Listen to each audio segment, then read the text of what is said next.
Alright, here is a little disclaimer. If you feel loved while practicing fetish sex or watching fetish porn, don't watch this.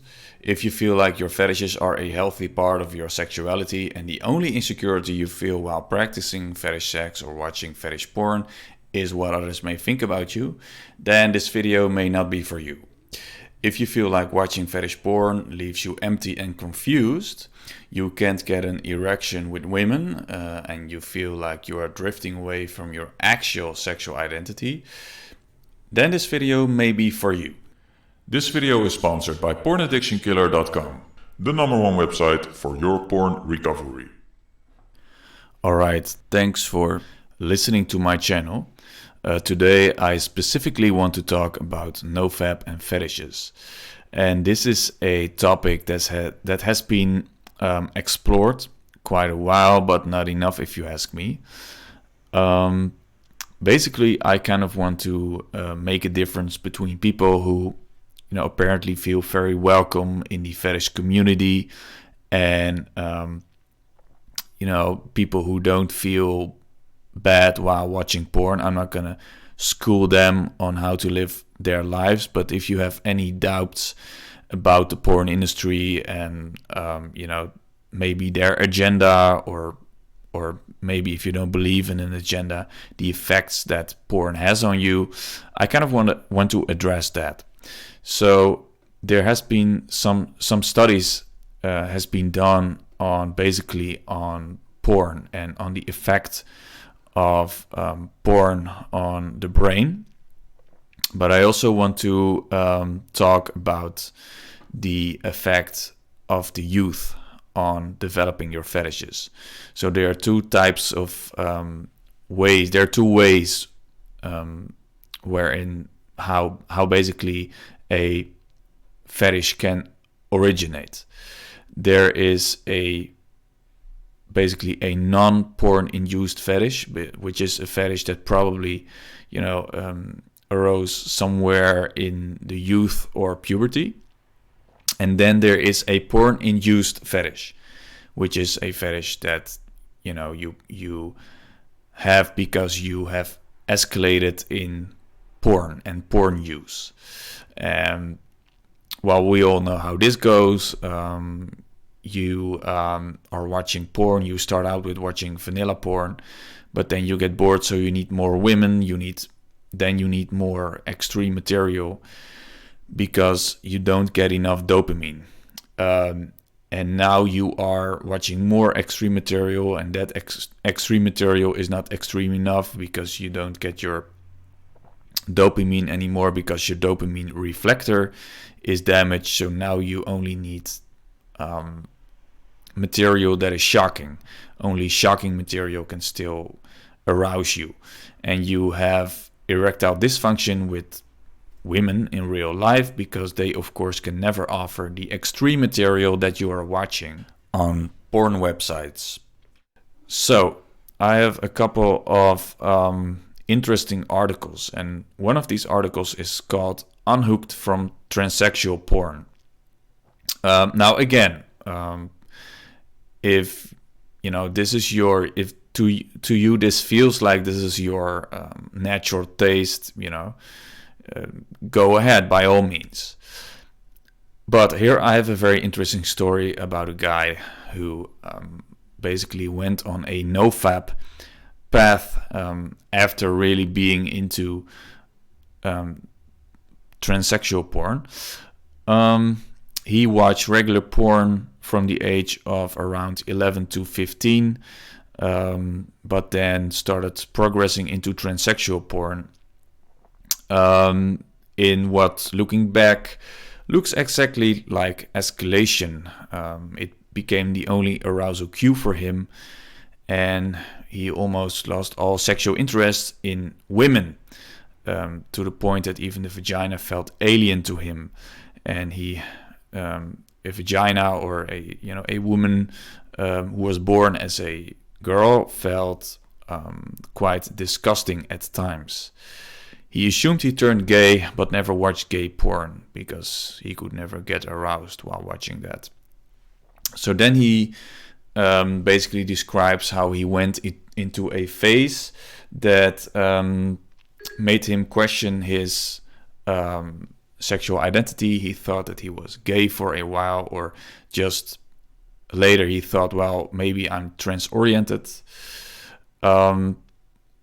He continued to watch transsexual porn, and he had a couple of sexual experiences with transsexual women. And he says that he just used them for his own sexual gratification. There was no love or no feelings there. They were basically just a way to get off. And he is really ashamed about this. He says he described it as doing sex acts with them that would probably make some hardcore porn fans convulse.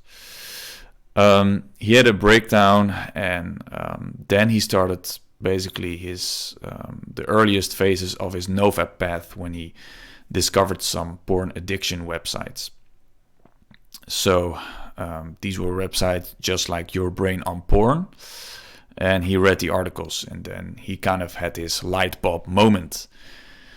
For the next few years, he struggled to overcome what he realized was a porn addiction. So he progresses on his Nofap path, and the changes not just in his sexual fantasies, but also in his social life, were astronomical. That's a word. That's a beautiful word. Not only did he lose his attraction to transsexual women, but he also developed an attraction for women that is stronger than anything he could remember. He described it as, women are approaching me for a change.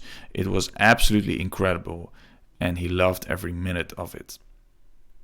Then he continues on, and he describes that he has had several great relationships. Never felt better. He is happy, and he doesn't need porn anymore, and he is certainly over his transsexual porn addiction. So yeah, he describes his past as a blur, almost like it was a dream. He ends with a quote: "If you think you're straight, you're straight." And that's from a gay therapist who helps guys with HOCD. So try to stop worrying. So what I love about this article is this really fits into the narrative of basically a porn-induced fetish, which is the second type of fetish that I described in the beginning.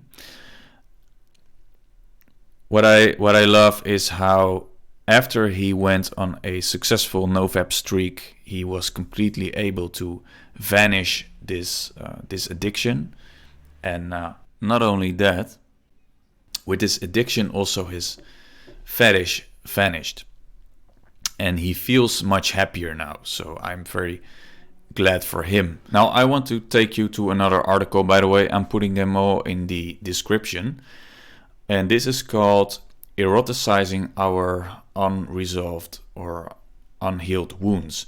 This is basically a theory that I very much believe in, which basically means that fetishes arise from our youth traumas, our childhood, mostly childhood traumas, and sometimes also our puberty traumas and experiences that we have that are basically very important to our development and also our sexually development and also our identity as a total. So I got this very interesting article here, and I kind of want to commentate on it a little bit. It basically says that our unresolved wounds, so these childhood traumas, we don't treat them, and they show up in our sexuality, sometimes indirectly, and they are masquerading as nothing more than just a part of a healthy sexual life. So that's why we don't really take it seriously, and we just see it as a natural aspect of our sexuality. So we act this out sexually, and it goes unseen, and we just think that it's completely healthy, and we don't really really search nothing behind it. Let's get an example here. George was heavily rejected as a boy by his mother, leading him first to assume that he was worthless, and second to have a charge, which means a compelling excitation, whether negative or positive. So basically, kind of like a trigger. He develops a trigger to a certain form of behavior, to a certain situation that he starts sexualizing. His charge is not feeling wanted and wanting to be wanted. He wants to be accepted. So he grew up expecting and attracting rejection. So he found what he was basically looking for. He found what he was expecting, which was rejection.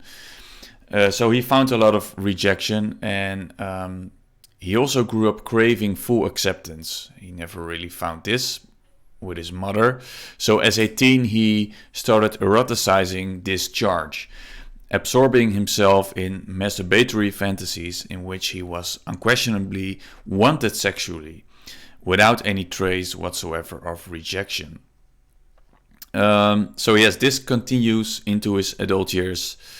Now his sexual fantasies are more, elaborate, but they're still basically all about him being surrounded by women who, all want him sexually and never reject him. There's no rejection in his fantasies, but there always seems to be rejection in his life outside of sex, in his real life, because this is what he expects, basically. So he never worked through why he has this fetish. He never worked this through because he never even understood how this fetish basically arose. The negative excitation and the contractedness he experienced as a boy when he was being rejected continues to be eroticized. So he's always fantasizing about situations in which he is in control of the woman he is with, and he's putting her in a situation where it's extremely difficult to reject him. So basically, his biggest wound, his biggest bruise, means being rejected, by his mother. And he is not facing this. He doesn't even realize this probably. He is not healing this wound. So this wound is being acted out through being eroticized. So he's just keeping himself where he doesn't have to openly feel this wound. So he may get what he wants on a very superficial level, but he remains stuck. Only when he strips his fantasy of its erotic elements will he clearly see its underlying non-sexual dynamics and start to take care of the devastated boy he once was, and in many ways he still is. So here we do not only read what's going on and about the problem, we also read about the solution to this problem. Stripping his fetish of the sexual layer, and you will find your core wound, what happened in your childhood, the problem that played a role in your development as a child. And this is the way how you can basically start to understand your fetishes and start to basically take the erotic aspect of it. It is very common in our society to unquestioningly normalize sexual fetishes and practices that are not really expressions of our sexuality, but rather of our unresolved hurt and core wounding. Wanting to be slapped or smacked or choked during sex is not some harmless bit of adult kinkiness, but an eroticizing of having been, especially as a child, threatened with violence or struck with violence. Or maybe you witnessed close-up violence between family members, maybe people in your peer group. So now you're trying to escape this trauma by eroticizing it because you're not dealing with it properly. Now, watching and enjoying pornography in which women are being treated horribly is not just a matter of a harmless adult arousal. Rather, it is a matter of conditioning, likely resulting in part from, first of all, having watched females like mother, sisters, school acquaintances getting treated badly when we were boys, then having felt a lot of charge. You basically have a trauma, you want to escape this trauma, and however negative seeing this, you probably also felt immobilized. You felt like frozen when this happened, because as boys we are innocent, but we're also we're powerless. So we were just an observer to all of this violence, and we were filled with adrenaline. And then the third step is basically we are sexualizing this charge and seeking some release, however brief, from it through masturbating while watching pornographic depictions of women being abused. This is just an example. These are all examples of how our fetishes basically start arising within us. So then the article goes on to say the point is not to get morally righteous about this, because this will only drive us further into the dark, and maybe make our fetishes more appealing, but to look deeply enough into it and see its underprintings, especially psychologically and emotionally. So yes, he worked with men, and then he had these men stripping away the sexual layers of their fetishes, and what always remained was a childhood trauma. So the hard part isn't connecting the dots, but taking action based on such insight. Action that deepens our integrity. So, through the eroticizing of our unresolved wounds and unmet needs is a major factor in sexual and psychological dysfunction. It is not very often recognized as such. Part of the reason why we don't really tackle these, pretty extreme fetishes and porn addiction is that many of us don't want our sexual life interfered with, unless this involves amplifying its pleasurable possibilities. So we just want to enjoy sex, we want to enjoy porn and masturbation.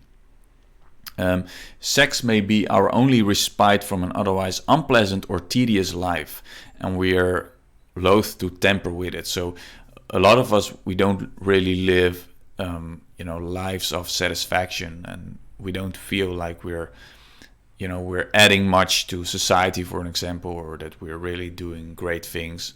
We're maybe not enjoying our work or study, so porn may be an escape for many of us. Another reason why we don't tackle these problems is that eroticizing of our wounds gets very little press.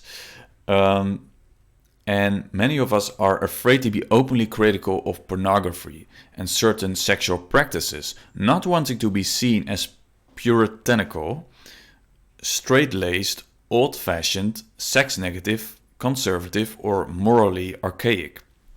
So yes, that is kind of the stereotype, right? If you criticize things like pornography, you're going against the post-sexual revolution society that we're living in, and you must be some really stuck-up old Christian conservative or something, which I think has nothing to do with this, because No-fap is a atheist thing, it's a Christian thing, it's a Muslim thing, Buddhist. I mean, everyone is doing it in their own way. That is so beautiful about No-fap. So the fear to be labeled as a very stuck-up conservative guy is keeping many of us to be overly tolerant, except when it's quote-unquote safe to be critical. When people agree with you, like in the condemnation of child pornography. But when it's just very harmful towards adult men or adult women, at least above 18, we all seem to agree with it, like this magical border between 17 and 18. Now all of a sudden everything should just always be possible and there's no harm or whatsoever. Cutting through the myth of consenting adults is crucial here. Yes, so many of these women and also men were basically getting abused or getting humiliated in front of a camera to create porn. They're saying yes, but this may not always arise from their core of being, but from their wounding as well. Their fear of saying no, or of not being approved of or liked. If as a child we associated saying no with danger or withdrawal of love, and if we have not worked this through, we are likely not going to voice it, or voice it authentically, in situations in which we don't really want to participate, but nonetheless think we should consent to. This is all because of fear. Maybe we feel this rejection all over again from our childhood. And we also may say yes as an expression or defiance, as against controlling parents, eroticizing our action out against their wishes.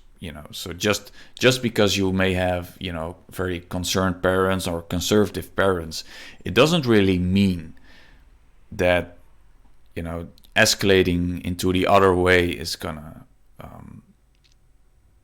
make you happier. It's gonna make your life better. But I guess this is a mistake that, most teenagers make. There's also a yes that is basically the acceleration of overriding our disgust, displeasure, or guilt. So we want to say yes because we don't want to feel guilty for whatever kind of reason. There's also a yes that is basically of a woman who, ordinarily feeling powerless, uses her sexuality to overpower or control a man, like a dominatrix, feeling at least for a short while some degree of power. So it's very essential to know basically where the yeses are coming from. So just being, consenting adults doesn't mean that it is actually coming from their place of heart when they're saying yes. How the eroticizing of our unresolved wounds happens.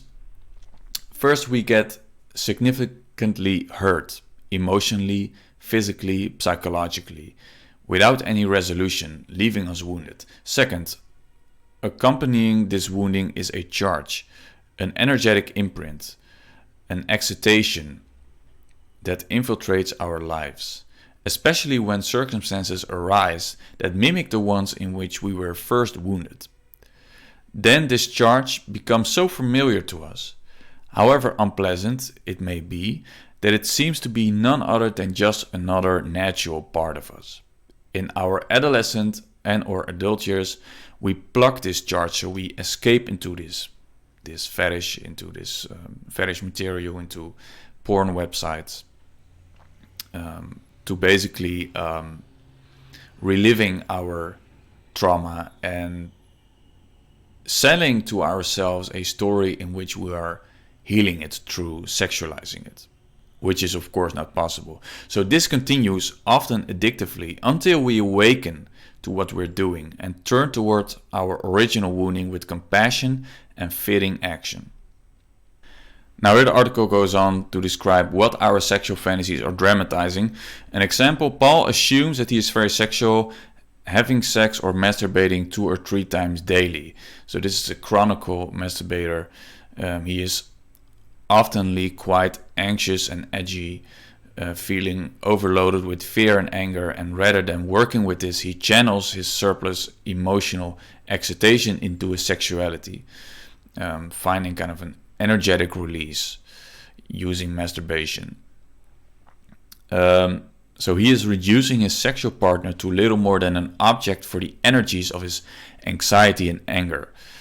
He is in short eroticizing his need to rid himself of his emotional tension while viewing himself, perhaps with pride, as having a very strong sex drive.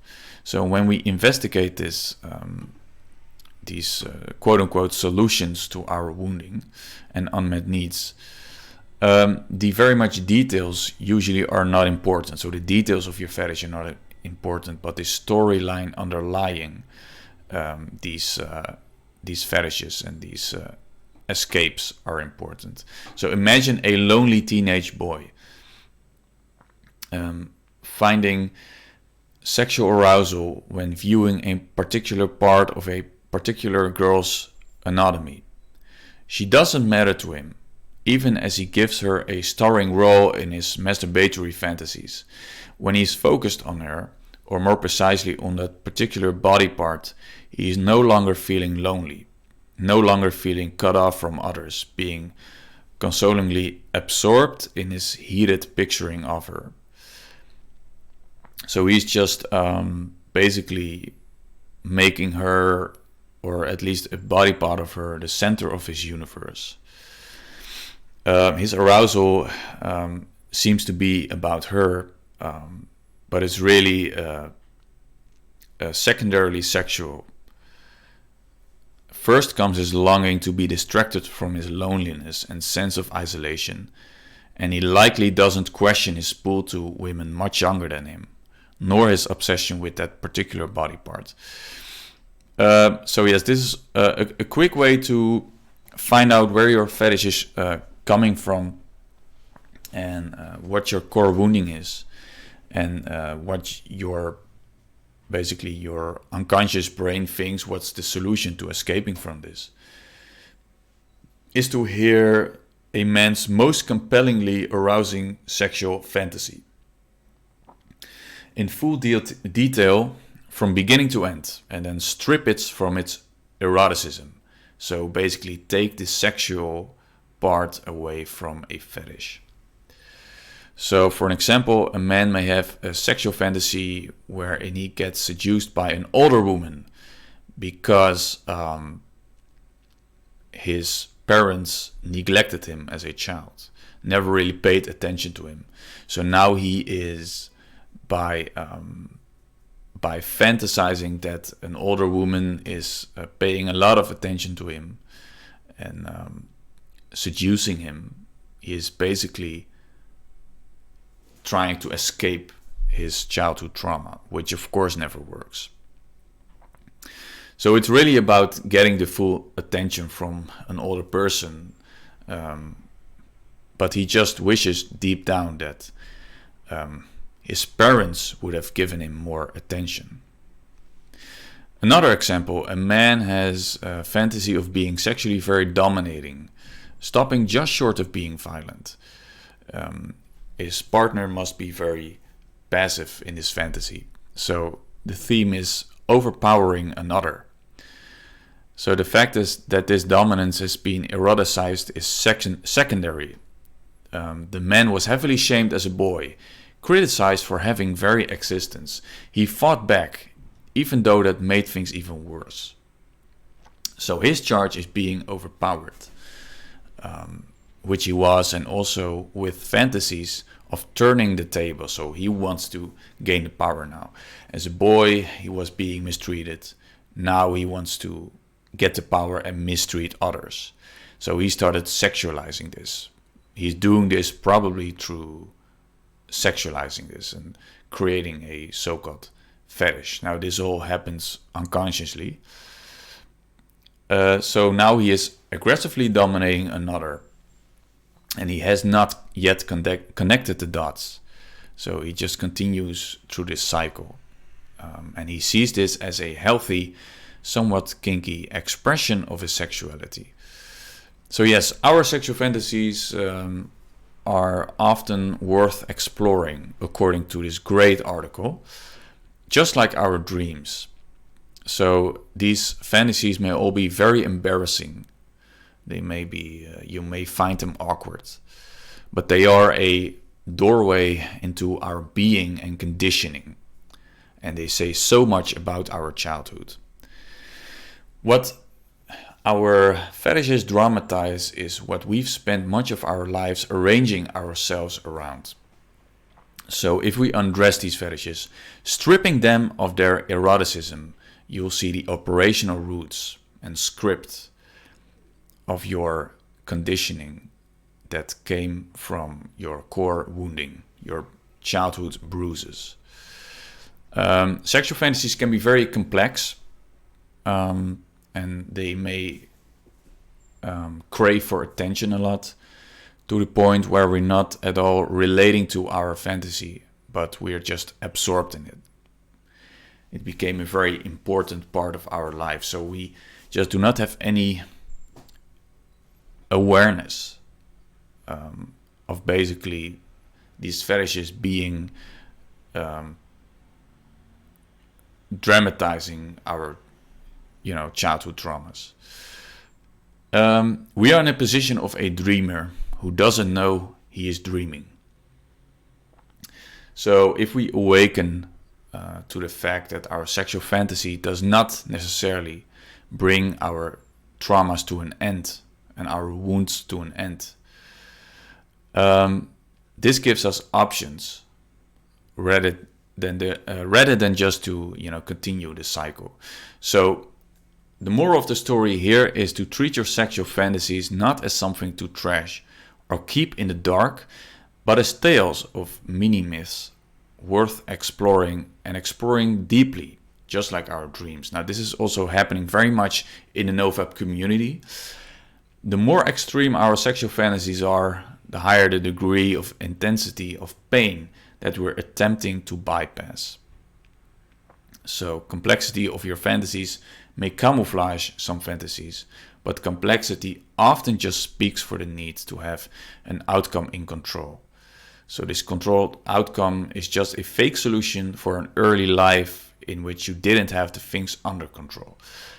So yes, a complexity of a fetish, don't let this stop you from trying to deal with your fetishes. Complexity, it only says something about how much you are trying to be in control, because as a child you weren't, because we don't have any control in childhood. So you can just make it more simple and strip it away of the eroticism and get back to the meaning and the story behind the fetish.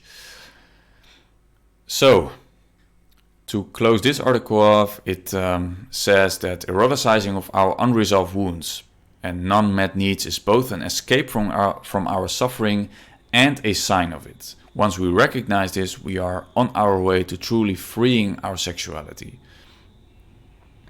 Stopping to eroticize the charge we still have with early life pain allows us to be present with that charge. Okay. So instead of sexualizing this and keep fetishizing basically your childhood traumas, and through porn probably developing even more fetishes, choose to move closer to your fetishes, closer to the pain and wounding that underlie it. This isn't about no longer being affected by this charge, because the bruises and the traumas will always be with us.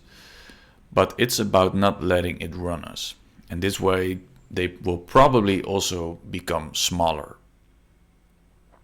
So yes, this is such a great article. It says so much about our fetishes and where they are coming from.